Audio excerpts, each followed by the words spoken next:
আমার নবীজি আমার প্রাণের চেয়েও দামি, আমার জীবনের চেয়েও দামি। কেন বললাম জানেন?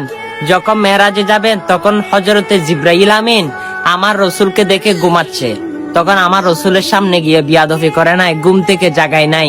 তখন জিবরাইল আমিনের জিলবাটা আমার রসুলের কদমে লাগিয়ে দিয়েছে, সুবহানাল্লাহ। তখন আমার রসুলের ঠান্ডা রাখলো, আমার রসুল ঘুম ভেঙে গেল। তখন জিজ্ঞাসা করলো, জিবরাইল হঠাৎ তুমি আমার পায়ে এরকম ঠান্ডা কিভাবে লাগলো? তখন জিবরাইল বলে, ইয়া রাসূলুল্লাহ, আমি আপনার ঘুম ভঙ্গ করি নাই, বিয়াদফি করি নাই, আমি আপনার কদমে আমার জিলবা লাগিয়ে দিয়েছি, সুবহানাল্লাহ।